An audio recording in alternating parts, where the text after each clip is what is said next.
It's time to make your health an act of rebellion. We're tackling personalized nutrition, metabolic flexibility, resilient aging, and answering your diet and lifestyle questions. This is the only show with the bold aim to help 1 million people liberate themselves from the sick care system. You're listening to the Healthy Rebellion Radio. The contents of this show are for entertainment and educational purposes only.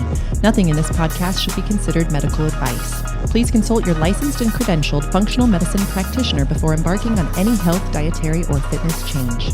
Warning, when Rob gets passionate, he's been known to use the occasional expletive. If foul language is not your thing, if it gets your britches in a bunch, well, there's always Disney Plus. Hi, folks. We are kicking puppies over here. Are we kicking puppies off? I said, let's kick this puppy off. And he goes, let's kick some fucking puppy. Okay. That's an unusual start to the Healthy Rebellion Radio. No puppies were kicked in the making of this podcast. No puppies were kicked. No, PETA does not need to be called. All is good. PETA seems to be like the least of folks' worries these days. Do you remember when like the notion of a PETA attack was actually something that somebody would worry about, and now it's just like... I'm sure some people still worry about them. It depends probably to some degree. Depends on the industry one might be in. I don't know. I don't know. So many thoughts around that. Probably none of them we can get into. Well, and you could also have a PETA attack by eating pitas. Pita bread. Oh my God.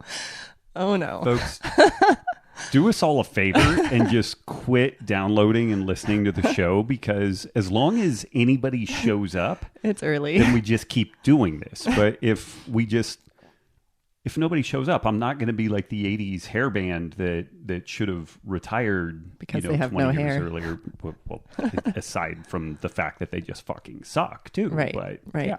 Yep. But if people keep showing up, we just keep doing this. So the way that this is like a mercy killing, basically. This is a cry for help. Stop listening, and then we'll stop doing it. I don't know why I have the giggles today. Yeah. Okay. Do we have anything else? Well, it's raining in Montana, it's which is raining good. here, which is fabulous. Woke up to rain, so hopefully that helps with some of the fires going on in the western United States. I don't think it's supposed to last the full day, but I think half the day we might get rain, so that is good. Really cool. This last weekend, Diana Rogers and her son came to visit, and we got to go see some bison. We got to go to a bison ranch called Roam Free Ranch, and they are doing regenerative agriculture here in Montana with buffalo. And it was awesome. Amazing food, amazing people. And Sagan said while we were there with them, she said, "Can I have my birthday party here?"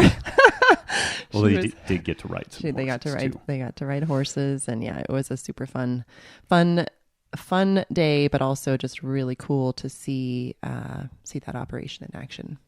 And God, I again thinking many things this morning, but that operation was cool in that they've been doing this only a few years, at least in some of the areas that they've taken over. And the change in the grasslands out there is stunning. Like it was shifting into a largely sage-dominant, desertified area. Some of the area has been massively overgrazed. Some of the areas have been devoid of animals, of grazing animals, which itself ends up creating this desertified kind of pressure. And it's kind of funny. There's some MD online that was given Diana and I a ration the other day about some claims within Sacred Cow, and I'm going to have to take that guy to task at some point. We'll probably do it on a podcast. But part of me is just kind of like, fuck that asshole, because slowly this story is getting out, and the efficacy of this whole thing is becoming apparent. like governments are starting to realize what's up. And even though there's very much a counter narrative within the like doomsday story that comes out of climate change, you know, messaging from the government and media and whatnot, the benefit of holistically managed grazing animals on desertified areas and producing nutrient-dense food for humans and other organisms, like that cat is kind of out of the bag. Like 10 years ago, 15 years ago, it was kind of lunacy, but these folks are doing some work with one of the local Native American tribes, and they're really fired up about bison being on these, you know, traditional lands again. And it's pretty cool. We have a long ways to go, a lot of work to do, and I'm not really too sure what my point is. You're looking at me like I'm an idiot, and I kind of am. But just letting you wax eloquent. It's just kind of cool. I guess the point is these folks have an enormous amount of work ahead of them. Rachel James in the Rebellion mentioned that, you know, like some people are aware that this year there's going to be some hay and feed shortages for animals in general, particularly in the western states. Like some people in Montana have been moving their animals out of the area because there may not be adequate feed to support them over the winter. Where this is going to get really jammed up, though, is that probably a good number of animals will be culled this year because of looking forward, seeing a lack of feed. You can't feed them. It's better to cull them. And apparently this runs the gamut from some people will be able to eat this stuff, but a lot of people won't because we have a massive shortage of processing capacity. So the processors are all jammed up. And this is completely a governmental FDA cock block scenario. So that's just kind of one thing. Some of it will be turned into pet food, which I guess is kind of whatever. And then some of it's just going to be killed and buried, which all of this is horrific in and of itself. It is indicative of a system that is just massively broken. But the irony in all this is that the giant players, the people that are so massively capitalized, can weather these storms, can weather these ups and downs, even though they are largely the cause of these problems. All of the adaptive mechanisms that a smaller time decentralized operator could use to be able to, you know, thread the needle of dealing with this situation, none of those rules apply to the big players. All of these problems are created by the big players. And, there's just so many things I want to say, and I keep finding that I can't say most of them because we'll get in trouble. But it is ironic that sociopolitically, a good number of people who historically have been of a bent that I think that they would say, down with big this and down with big that, are completely in the panties of big this and that. And but my rambling point is just that there is kind of a ray of hope, like going and meeting these people and seeing what they're doing, seeing how incredibly hard they work to make this operation function, and the forward thinking that they have 20 and 50 years down the road was incredible. Okay, moving forward. We're on week 3 of Summer Strong with the Basis New York team, Sarah and Grayson Strange. And gosh, it's just amazing programming. I'm just finishing up week 1. I wasn't able to start on time with everyone else because I threw out my back and got sick. But I started this past week, and I just love the programming. Just so well-rounded. And, you know, the joint mobility work that's interspersed with the lifts is, and just all of the preparation work before even doing lifts, like the warm-ups. You know, people in the Rebellion have commented, man, the warm-ups are long, but they're targeted, they're intentional, they're, you know, aimed at specifically preparing your tissues to do the lifts that are prescribed that day. So just big kudos to Sarah and Grayson. And I know everybody who is in the Rebellion and doing this program this summer really appreciates what they've put together. We also have lots of really good stuff coming up in August in the Rebellion. We've got some meditations led by one of our rebels, Matt Otto. We have another cooking demo by Jack of Rustin's Boneyard, several live chats, And I'm super excited about this one. We have our friend and mindset coach, Cinnamon Prime. She will be back hosting a 7-day workshop on success and accomplishment. So that is all happening in August. All of that is free for members of the Healthy Rebellion community. So if that sounds fun to you and you're not yet a member, you might consider joining. You can do that at join.thehealthyrebellion.com.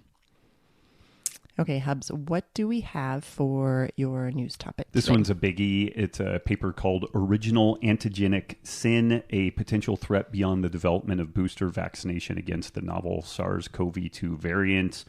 And I'm going to read some, it's actually quite a bit, but I'll dig into this. A phenomenon called original antigenic sin was firstly proposed by Francis in 1960. This phenomenon occurs in the second exposure of the immune system to a similar pathogen to which it has been previously exposed. In this situation, the immune system progresses to the memory response, generating cross-reactive antibodies that may not be effective against the new pathogen.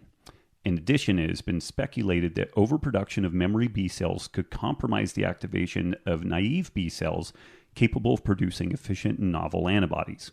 In this way, OAS can trigger immune evasion of the emerging variants in those who have been affected by or vaccinated against former versions of the pathogen. In the context of coronavirus, cross-neutralization is a rare event, but cross-reactivity in antibody binding to spike protein is common in SARS-CoV-2 and SARS-CoV. Furthermore, some degrees of cross-reactivity have also been demonstrated between seasonal coronaviruses and SARS-CoV-2.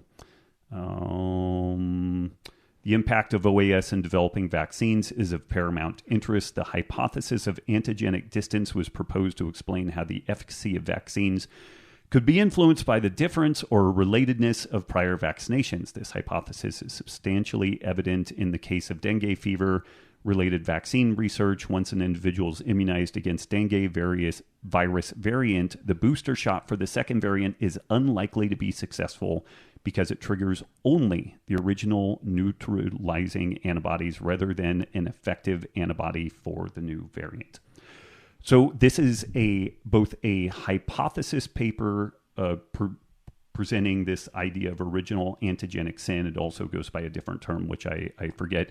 But it is the beginning of a research study looking at if we are seeing this. And so this kind of dovetails into some of Gert van den Bosch's speculation that immunizing amidst a pandemic could be problematic because it creates a massive evolutionary selection pressure to evade that spike protein, and that the most likely outcomes that we would see if this were to occur would be dramatically increased number of variants as contrasted to, say, like the 1918 flu pandemic, which had effectively little or no variants. The original variant went through the whole population largely unchanged, although there was a little genetic drift there. There have been subsequent variants, but during that particular pandemic, there weren't. Correct. Right. Yeah. Just to clarify that, because I know we've had that discussion. Yeah. In the Healthy Rebellion. Once it does its global cycle, and also to some degree, what happens is it goes largely not dormant, but it becomes non-problematic. And then the next round of these, particularly with influenza, because it emerges from human-bird porcine interaction, and part of the reason why it can be kind of gnarly, because you get some of these animal viral characteristics. But anyway, so some of Gert's original hypotheses, if this evolution around the vaccine amidst a pandemic were to occur, would be a really massive uptick in variants. And also we would see people getting sick who previously had not gotten sick. And we're seeing that. But his hypothesis is not the only hypothesis to explain at least some of that. It's possible that kids are getting more sick now because they are just sicker in general. There was a paper that suggested that just kids wearing masks, it causes stress. Their immune function is compromised. There's some degree of just kind of like bacterial schmutz that they're exposed to, and so that could be a problem. Kids are not exercising like they did. They've been indoors a lot. They've been indoors a lot. And also, interestingly, and this paper actually alludes to this, kids used to get lots and lots of colds. And there is a reality that kids have probably experienced fewer cold viruses over the last year and a half. But ironically, that may be conferring less protection against the gnarlier COVID, SARS-CoV-2 virus.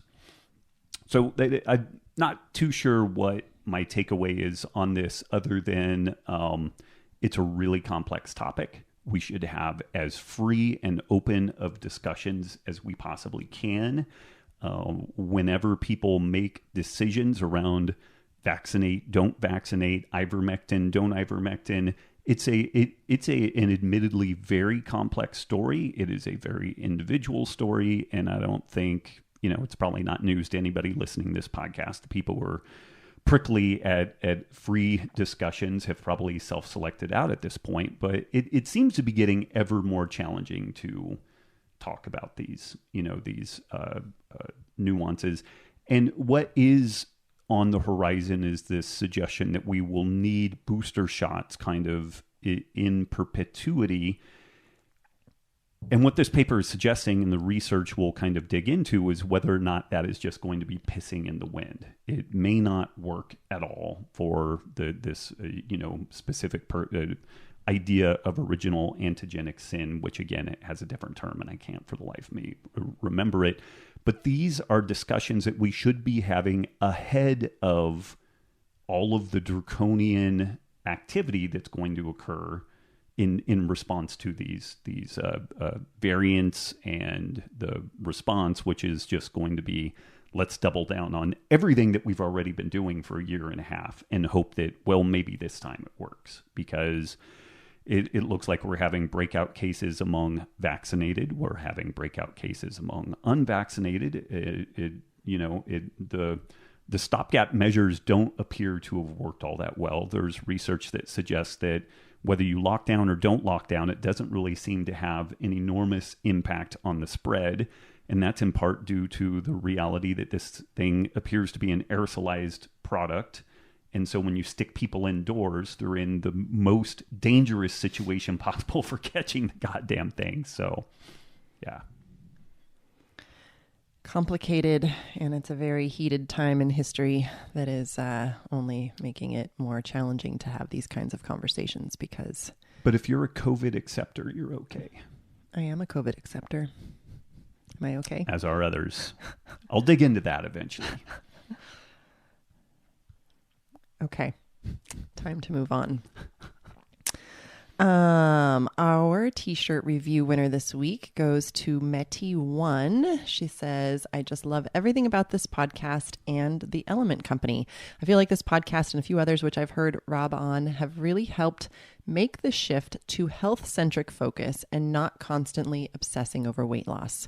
Thanks for all you do, Wolf Family and Element Company. And I loved this one because so many folks, so many people get so focused on that scale, get so focused on weight loss, and health is so much more than just that number. And sometimes when you let go of that fixation on the scale weight, like it all things happens just take anyway. care of themselves. Yeah. So I just loved this review. Medi1, thank you. And please send us an email to hello@robwolf.com with your t-shirt size and your mailing address, and we'll send you a Healthy Rebellion Radio t-shirt. And the Healthy Rebellion Radio is sponsored by our Salty AF electrolyte company, Element. And one of the coolest things we hear about Element is how it's helping people to finally ditch the more sugary drinks in their diet. And so I have two customer reviews that I wanted to share. One of them from Kate. She said, we ordered the grapefruit, watermelon, lemon habanero, and chocolate for the first time, and we love them all. I used to be a pop drinker, and these drinks have totally replaced that unhealthy habit. And that's just super, super cool. Another one from Joan. She says, I was really reluctant to give up my Powerade, thinking I would be drinking some bland, disgusting, no-taste salt water. Boy, was I mistaken. Bring on the Element and forget all that sugary taste. So super cool. I know a lot of people rely on Gatorade and Powerade during the hot months, and it's just nice that the message of Element that you can still have great taste, you can still have something that helps you during, whatever activity you're doing, and it does not have to be loaded full of crap and sugar. Anyway, when you choose the Element Value Bundle, you can buy 3 boxes and get the 4th box free. You can mix and match your favorite flavors. You can find that at drinkelement.com/Rob. That's drinklmnt.com/ROBB. ROBB. Okay. Let's move on to our first question this week. It's from Nate. He says, "Hi, Rob. My wife is wondering if A2 milk would be better for our son than nut milks. I couldn't find anything on your site about A2 milk, but searching online have found that it lacks A1. We give our kid nut milks for calcium, but have been reading that nut milks are estrogenic, so we're looking for other calcium sources. I read the Paleo Solution 12 years ago, and I know how you treated dairy in the book. My gut feeling is that A2 milk is from cows, where A1 has been bred out, but it is still dairy and should be avoided. Any thoughts on A2 milk and if it is better than regular dairy?" Yeah, and some folks like Chris Masterjohn, Chris Kresser, which I put some links in here, have really gone deep on this, and I linked to a paper, Milk Proteins in Human Health, A1, A2 Milk Hypothesis, and the older breeds, different breeds of cattle have the A1. It has to do with the kind of structural components of the casein protein. Goats, camels, sheep, other animals have this A2 protein. And it definitely seems to be less immunogenic, less pro-inflammatory. So I think it could be a good option for folks. As to whether or not it's better than nut milks, I would assume it is. I mean, the only reason why nut milks have any nutrition in them is that it's added to them. Like, there's really not anything that comes out of these concoctions that are native to just, wringing some water through pulped almonds. So, and frequently nut milks have added sugars. I mean, maybe you're doing unsweetened ones, and then they're very, very water intensive, like to grow. Yeah, we talk about that in both the film and the book Sacred Cow. So like, if you're consumed about resource allocation, like the nut milk story is just kind of jaw-dropping. So I think it's worth a shot. That said, lots and lots of people, this is one of the things that the vegans kind of get right, which is that you can find a good number of people culturally who don't really consume dairy ever and grow strong and tall and lean. And so if, an A2 version of milk works well, then by all means, give that a shot. I think that eating as broad a diet as people can while suffering as little, downside from glycemic load or immunogenic problems, that seems to be a great way to kind of make a decision around things like this. Okay. Our next question is from Alex. He's a lean mass hyperresponder with type 1 diabetes. He says, "Hi, Rob. Thanks for your podcast with Bill Cromwell, and specifically for the deep dive into lean mass hyperresponders. Actually, I wish the deep dive was even deeper, hence the discussion and questions below. I'm a 50-year-old male, and I've been following low carb, progressively from low carb to mostly keto to mostly red meat with occasional vegetables and berries for the last 6 years. I developed type 1 diabetes when I was 33 after 13 years on the standard American diet and 20 years on the Soviet Union diet, whatever that was. I'm pretty active, kettlebells a couple times a week, tennis a couple times a week, and soccer a couple times a week. To play back your frequently asked question, how do you look, how do you feel, how do you perform? I look great. I'm 5'11", 165 pounds, very lean and with toned muscles. I feel great. I play soccer with a number of 20-year-olds, and I'm able to outlast many of them in terms of my energy and fitness. I didn't get into sports until my late 20s. What I'm describing is not different at all from other lean mass hyper-responders who seem to be actually feeling and performing even better. Okay, fine, looking better too. So clearly, lean mass hyperresponder is a phenotype, which on the surface seems to be selecting for great health and athletic performance at the expense of our ability to survive during Ice Age, since we can't store enough fat to save our lives. At the same time, we all have high LDL, a dubious metric that the pharma industry is obsessed over because of the correlation it has with the health of a completely different phenotype. Is it even desirable for lean mass hyperresponders to have a low LDL? Now, this doesn't mean that I don't take you, Bill Cromwell, or Peter Attia seriously. I do, and hence I'm concerned. So is there another evolutionary trade-off? Is the payoff for our excellent health and performance is that we will all die early from the heart disease? Assuming that high LDL is definitely bad for us, what sort of changes in lifestyle, nutrition, or medication would you recommend? For me personally, keep in mind that I have type 1 diabetes, my average HbA1c went from 6.7 to low 5.7, and my average LDL went from 149 to 361 after switching to low carb. Is it possible to achieve both low A1c and LDL? Thanks again. So I think we'll back into this. Is it possible to achieve low A1C and say like LDL that would make Bill Cromwell and pretty much anybody else happy? Yes. Some of the things that we see around that situation, more monounsaturated fats, deleting dairy fats in particular, for whatever reason, milk fats seem to, in some individuals, drive cholesterol and lipoprotein, very high LDL lipoprotein. This is one thing, though, that is a niggling bugger for me. Folks need to get a goddamn LDLP number.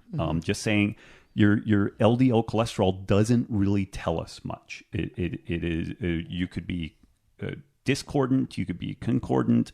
That 361 may be really terrifying based off of how the lipoproteins play out, and it may be so ho-hum that this is a completely non-issue. So, like, folks, please, for the love of God, like, either get the LDL particle number individually or go through, like, the Precision Health Reports, folks, and get a full comprehensive report for about the same amount of money and something that actually tells you what the fuck is going on. Like, you know, pick your poison on that. But again, just reporting, like if you get an ApoB, that's kind of helpful because it's a surrogate for LDL particle. But it, you know, again, we've got something really good and easy to kind of pull from there.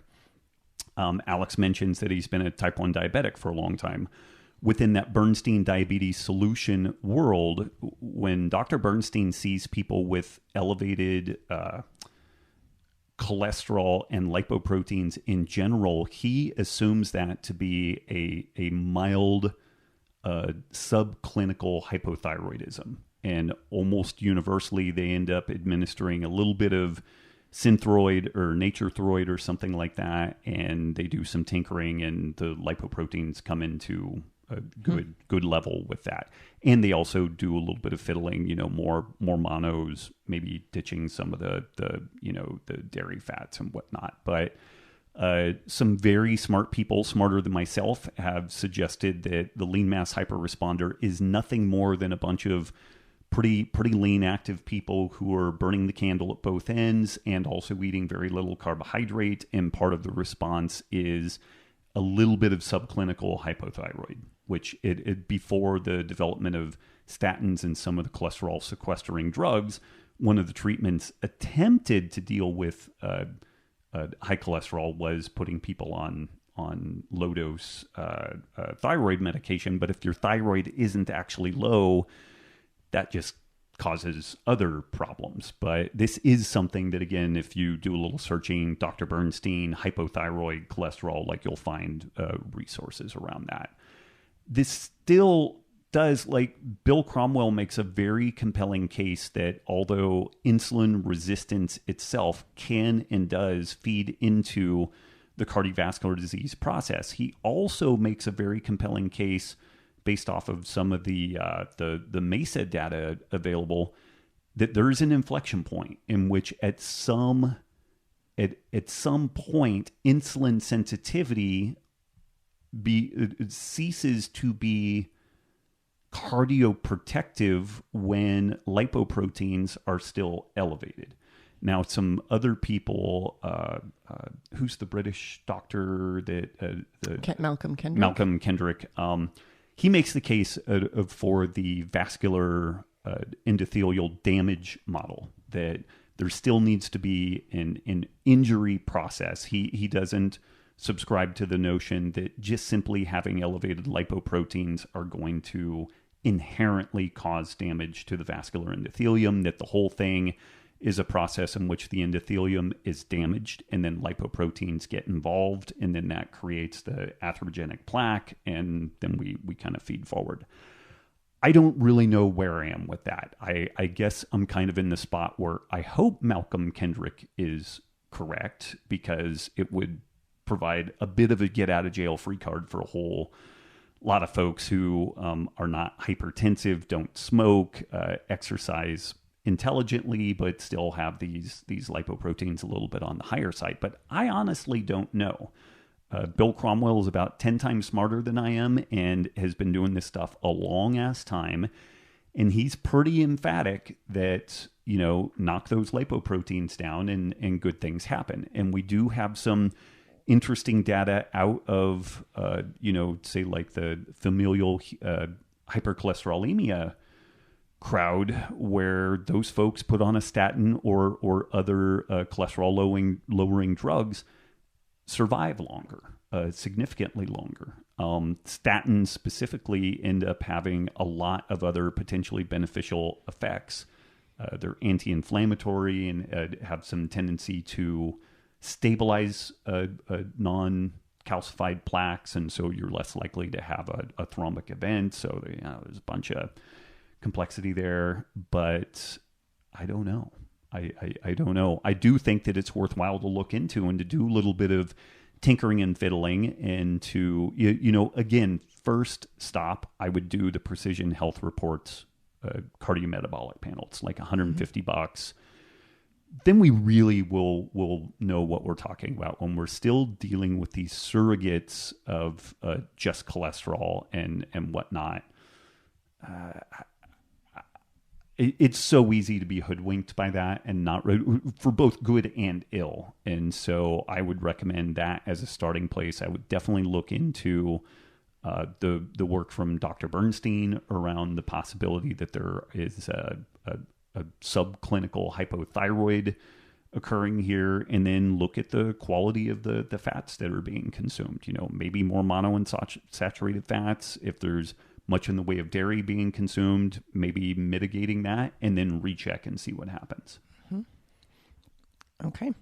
Our next question is from Christina on, I'm going to butcher this pronunciation, fucoxanthin. Yeah, I think so.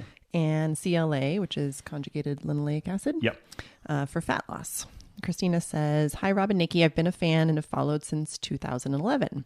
Started my health journey with your book, Rob, The Paleo Solution, and it changed my life forever. And now I'm a science nerd. Anyway, what are your thoughts on CLA supplements used for inhibiting fat storage and also for helping to rid the fat in the cells? It seems to be a craze with certain companies selling it with a ton of testimonials that this stuff really works, but I'm very skeptical. Also, how about fucoxanthin? Does it help with brown fat creation within the body? How beneficial are these two types of supplements when it comes to aiding your body in fat loss? Thanks for all you do." So CLA is good stuff. It has a ton of different actions. It actually has a mild, very mild, but non-trivial effect in muscle mass accretion when people are exercising. The fucoxanthin I wasn't really familiar with and did some research on it, and it's another one of these marine derived carotenoids, zeaxanthin, astaxanthin. They're really cool. And this is one of the things that kind of makes me a little crazy about some of the more over-the-top folks in the carnivore scene. It's like all plants are poison and they're all trying to kill you. And it's well-fed pastured animals have non-trivial amounts of carotenoids and different phytochemicals. Granted, it goes through the animal's system and gets detoxified to some degree and then ends up embedded in the fat and whatnot, and then we consume it. And there's a similar story here. This fucoxanthin is interesting. It's a very powerful antioxidant. Really seems to have some interesting effects in mitigating photoaging, so sun exposure. And this is something that we see a lot with these marine-derived carotenoid sources, and this kind of plays into maybe a little bit of the aquatic ape theory of human evolution, but these critters that live at that ocean-land interface are exposed to stunning amounts of oxidative stress. You've got the sun, you've got the water, you've got actual chlorine being produced from the photolysis of sodium chloride in the water. It is a gnarly environment. This is also one of the reasons that cancer researchers look at that tide pool interface for novel molecules for cancer research, because anything that can figure out how to live in that environment day in, day out is very robust, super adaptable. So the fucoxanthin is interesting. It does seem to enhance uncoupling proteins in white adipose tissue. I didn't get the sense that it does anything for increasing brown adipose tissue, but it does seem brown adipose tissue is interesting in that it will pump calories through it, mainly fat, and produce heat. And this is part of the reason why kids seem to be able to tolerate like cold water immersions and whatnot. Like their brown adipose tissue will really ramp up, and you can burn a lot of calories through that. There's a lot of oxidative damage that occurs there, and this is where having something like the fucoxanthin or kind of some mixed carotenoids in your diet kind of makes some sense, because it helps mitigate that. Although a ketogenic state upregulates your glutathione, and that's also a potent antioxidant. So who knows? I don't know. Maybe you need them, maybe you don't. But it doesn't turn you into a brown adipose fat burning machine, but it does seem to induce the white adipose tissue to act as if it were brown adipose tissue, and it's basically spinning some calories away. At the end of the day, I don't know how profound this is relative to getting totally on point with your protein. Love him or hate him, Lane Norton really, in my opinion, of all the work that he's done, he hammers that point home that all other things being equal, when people get adequate protein, this kind of magic happens. And I am in full agreement of that. Dr. Gabrielle Lyon is in full agreement of that. She had the same postdoc professor as Lane did, but they've kind of taken somewhat different views of the world. But one area that they have very similar overlap is this protein-centric focus. So if folks aren't eating adequate protein, then CLA or fucoxanthin or anything else short of methamphetamines really isn't going to move the needle for folks. Like, that's where you've got to start, because you will find spontaneous satiety, you will find high nutrient density, and good stuff happens from that. And then if you wanted to layer in some of these other things like the fucoxanthin, or make sure that you're getting either some pastured dairy or a dedicated CLA supplement, seems fine. There are other, health benefits to it. Maybe it provides some small percentage point additional fat burning, but this has got to be overlaid within the context of all this other stuff being buttoned up. Good sleep, some degree of movement, some resistance training, and adequate protein. Makes sense. I've had some very lengthy responses today, even though I'm starving and I just want it to be done. Yeah. All right. Well, it's time for the Healthy Rebellion Radio Trivia. And as always, our Healthy Rebellion Radio sponsor Drink Element is giving a box of Element Recharge electrolytes to 3 lucky winners selected at random who answer the following question correctly. Rob, how many months does it take for the foreleg of a deer to decompose? Well, we don't really know yet, because we have several of them around the property, and the dog every once in a while will just go grab one and pick it up and run around like he won the lottery, and he's so tickled with himself, and these goddamn things refuse to rot and go away. We talk about this frequently, because when we moved here, he found this deer foreleg, and it literally does not go away. Like, it is the same. It's been rained on. It's been snowed on. It's had hot. It's been chewed on. It's been chewed on by multiple animals. He'll pick it up and race around literally like he won the lottery. Like, he is the happiest dog. The only time I think I saw him happier was when he caught one of our chickens back in Reno when he was 6 months old, and he thought he was, the hottest kid in school. The hottest dog. Hottest dog. Yeah. So anyway, when I was thinking of trivia questions, the foreleg, So why don't into I my pull a head. Greg Glassman and say, Nikki, it's unknown and unknowable. I love you, kid. Okay, that is the answer then for this week. And if we ever do find out, we're going on 5 months now and it's not decomposed. So It hasn't even changed. I know. So we will update if in some number of coming months it does finally change. But the answer for this week's trivia is unknown and unknowable. Yep. And to play, go to robwolf.com/trivia and enter your answer, and we'll randomly select 3 people with the correct answer to win a box of electrolytes from Element. The cutoff to answer this week's trivia and be eligible to win is Thursday, August, I think it's the 4th. I didn't put my date in there. Nope. August 5th, Thursday, August 5th at midnight. And we'll notify winners via email and announce on Instagram as well. This is open to residents of the U.S. only. And if folks contact us, they must write in the voice of Greg Glassman. All right. 4th question this week is from Phoenix on bile reflux, gallbladder, and general woes. Dear Rob and Nikki, I've been a listener and reader ever since the Holy Cats days in college 10 years ago. 3 years ago, I needed gallbladder surgery. I had very few side effects as I eat pretty healthy, but I was also struggling with alcohol and in a difficult relationship. Both got the boot around 7 months ago, but due to personal stuff with the breakup, I was under a huge amount of stress. And suddenly I had bile reflux. It's a frigging nightmare. I now take sucralfate and a bile binder, but they are horrible to time well because I need a small snack when I wake up or else I'm queasy. Red meat and pork often set me off with heartburn. I used to eat tons of veggies, but too many of those hurt my stomach now. I know I need more protein. It feels like one extra bite is the difference between puking at 3 a.m. and being okay. I'm 5'5" and an out of shape 150 pounds. I feel like a tick with a chunky belly and skinny limbs.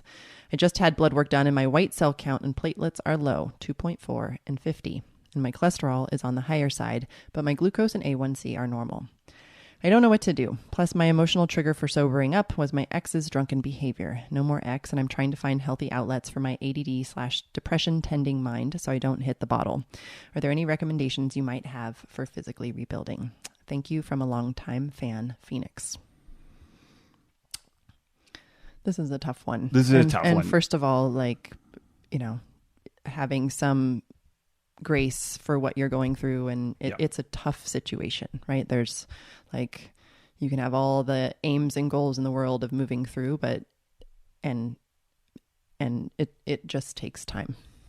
Yeah, and this may sound crazy, but finding a good jiu-jitsu school and joining that, like the community, if the place is well run, if you have a straight blast gym anywhere near you, that would be awesome. If not, there are other good schools out there, and we've kind of talked about what constitutes a good school. I think that's a key point. And if martial arts is not like anything that you've ever wanted to do, it still might be something to just check out.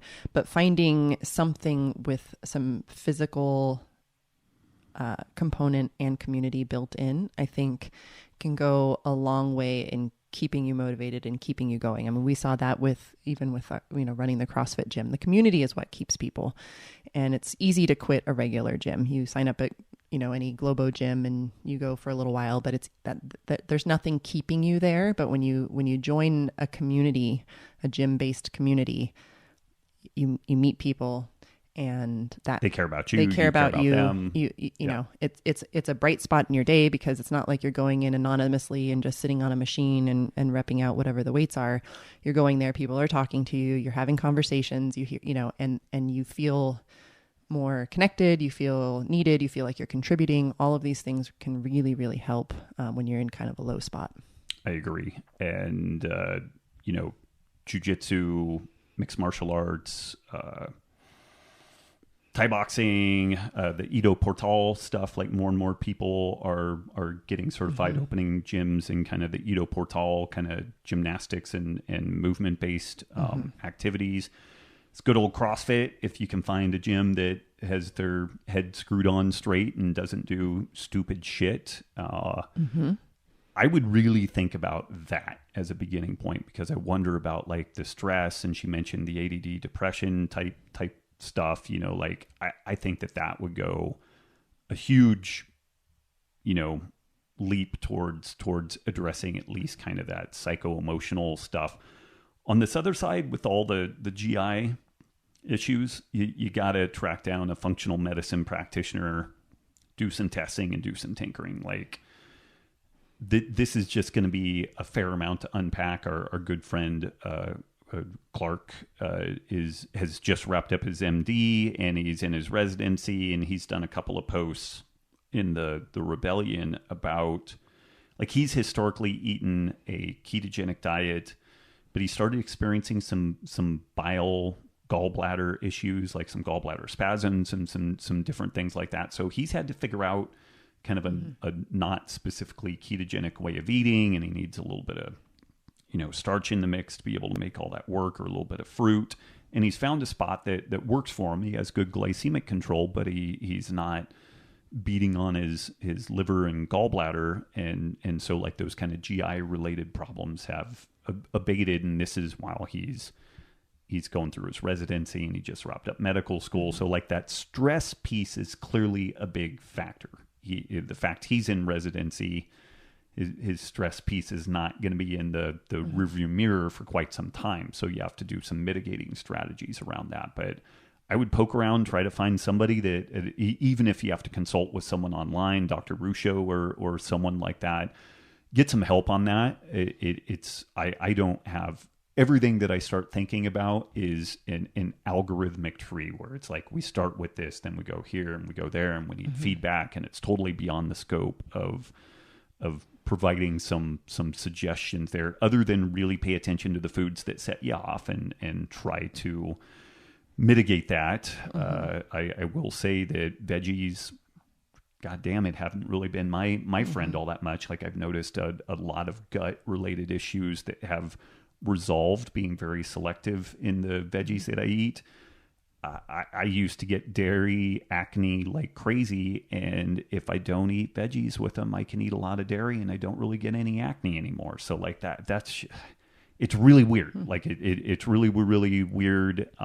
But it is what it is. So at a minimum, pay attention to how you're reacting to things. And I really like your notions around like tackle that social support piece, find a gym, find a community.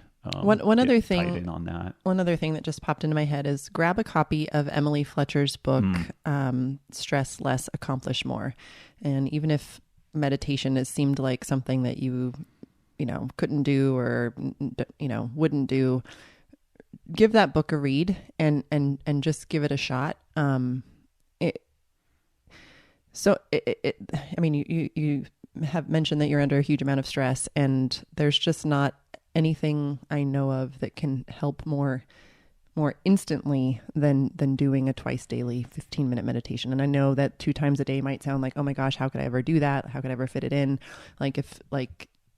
It's really trivial in, when compared with, how you might be feeling if you're feeling depressed or whatnot. Like it can really, really help.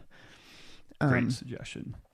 And then the only other thing that is popping into my head, and I don't know who said this originally, and you used to say this a lot when we were running our gym and we'd be in like, a rough patch, and maybe we didn't have the number of members we needed, or just things were hard. And we would just say like, there's no way out but through. Yeah. So it's just sort of like one day at a time, one foot in front of the other. And Phoenix, you can do it. One day at a time, and keep us posted. Let's see. I think this is our final question this week. Yep. It's from Sarah on diverticulitis. She says, "Hi, Rob and Nikki. My husband ended up in the hospital last June with what eventually turned out to be diverticulitis. This came completely out of the blue, as he'd always had a pretty stellar gut beforehand. After he was discharged, he did not have the recovery we expected, and eventually ended up on a second round of antibiotics and a liquid diet again. The standard recommendation after diverticulitis is to gradually increase fiber content, and a diet low in fiber is cited as the cause of it. This was definitely not the case for my husband, as he was eating a lot of fiber before his hospital admission. After some dietary experiments, we have since realized that he can now only tolerate a very small amount of it, or he ends up in pain. His current diet consists of white rice for carbs, traditional home-cooked dishes minus the vegetables — he's from Southeast Asia — plus beef and fish. Unfortunately, he still hasn't managed to regain all of the weight and muscle that he lost.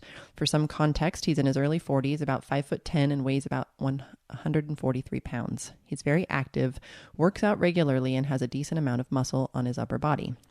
Do you have any recommendations on the most suitable diet for him to follow? He also can't tolerate dairy.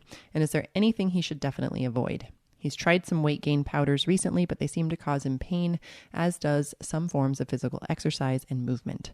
Is there any way that he can fully recover from this? Man, we're today kind of the poster child for the carnivore diet, but it's this is one of the things that so I didn't have diverticulitis. I had ulcerative colitis, but there's a lot of similarities. I mean, gut inflammation, and to some degree it's kind of this location versus that location.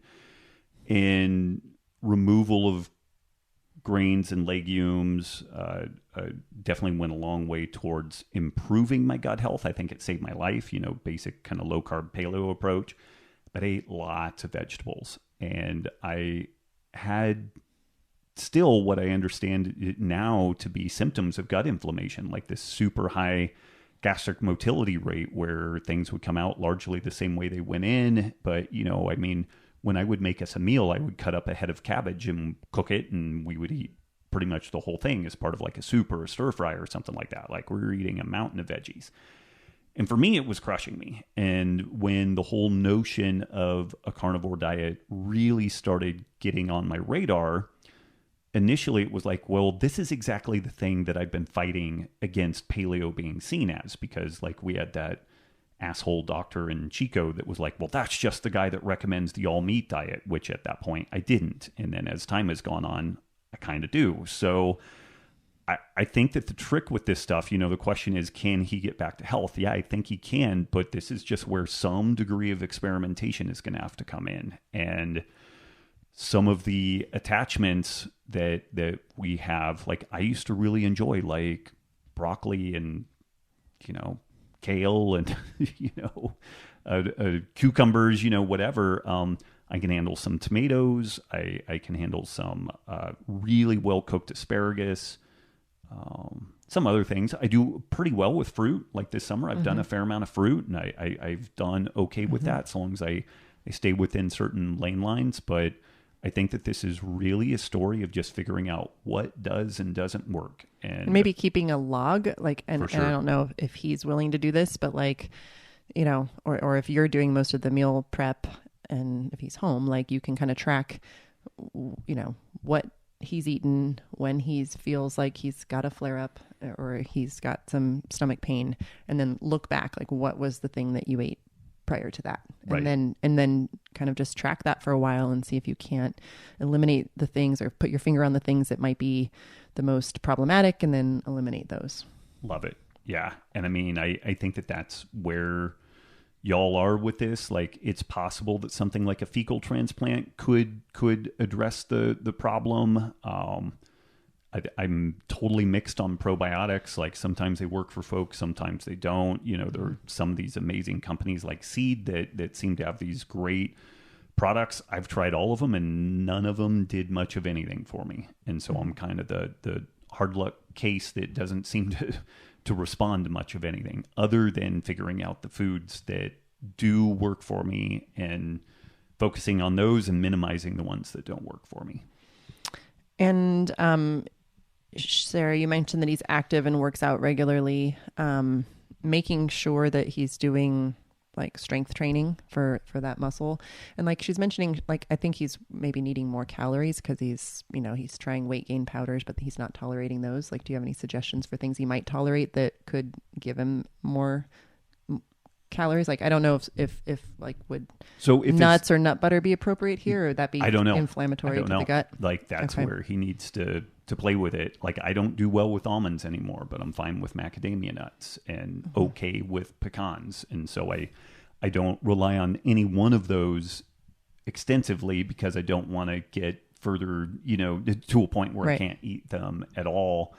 He could be pounding down all kinds of calories, but if something irritates his gut, he's not really going to absorb it well, and he's going to be kind of miserable in the process. So I think the real key here is to whittle down what is it that he can do well with, and then slowly over time, as things heal, he may find that he can add some more things to the lineup. You just have to pay attention to that. Yeah. Okay.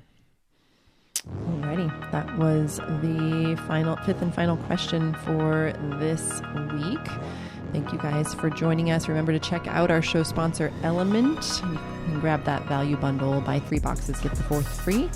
You can check that out at drinkelement.com/Rob. That's drinklmnt.com/ROBB. ROBB. Any other final closing thoughts for today? I have none. I know you're hungry. Okay. Yeah. We'll go eat. Bye, everybody. Bye, everybody.